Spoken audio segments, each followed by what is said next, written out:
I'm sorry. I hate to be the one to tell you. Your wife is cheating on you. No, she's not, you say. I don't mean you specifically, but who am I to judge? I don't know.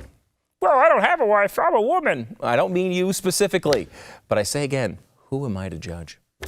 Take yourself out of the situation for a second and just let me work the metaphor. Can we do that? Can we play? You remember your high school sweetheart? Oh, yes, you dated her for a long time, and she wasn't always faithful, you know? But that was a long time ago. And eventually, you made her your wife. Sure, you noticed she started ending her days with a bottle or two of white Zimph.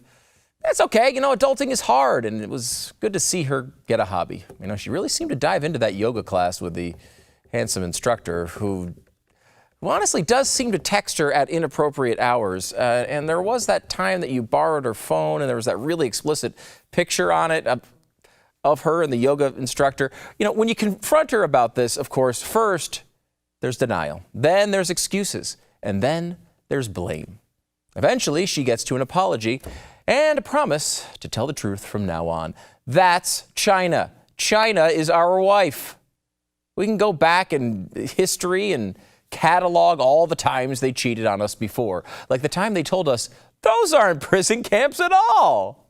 If they don't want to come, then what happens? We've encountered that before. We proactively guide them. Doesn't a place where people have to come, obey the rules, stay until you allow them to leave, sound more like a prison, even if it's a prison in which you can do some art? Prison? Is there a prison where you can paint? It's not prison. You can paint there. When the COVID-19 outbreak began, we first got denial, then we got excuses. Then our military even got blamed for the virus itself. Eventually, China did apologize for silencing its own doctors and causing the world several vital weeks that could have changed the entire course of this disaster. And now China expects us to believe that they're having almost no new cases of the virus. Their entire country. 1.3 billion people. They only have half the cases that we have. That's interesting. Really? Are we really supposed to believe this? It's like after her apology when your wife tells you that she just needs to go on a girls' weekend to a resort and get her head clear. But when you call her, you're pretty sure you can hear the yoga instructor in the background. Guys, I'm pretty sure China is cheating on us. It's hard to see exactly what is happening and on what scale, but it's clear we're not getting the truth. Some of it's been hidden. For example, we have this unchanging estimate of about 80,000 cases in Wuhan and the surrounding provinces. Where's the full test data, though? Does China want to help the world or not? Is it protecting its image? What's going on here? Let us see the results of all the tests done throughout the country. Perhaps that would explain how they miraculously have stopped the virus from spreading anywhere else. Some of it is just anecdotal. For example, the thousands of extra urns flowing into the area. And the residents who said the official death toll in Wuhan can't be right because the incinerators have been working around the clock. That's comforting. Maybe it's just cold, though. I don't know. Some of it is bureaucracy. After terrifying the world last time with the way they handled SARS, China told us that they had it much better handle on it this time. Viruses like SARS could emerge anytime, but there'll never be another SARS incident. That's thanks to how well our national contagious disease surveillance system works. It does work so well, doesn't it? Problem is the doctors wanted to report the disease, but local Communist Party officials made sure that it didn't happen.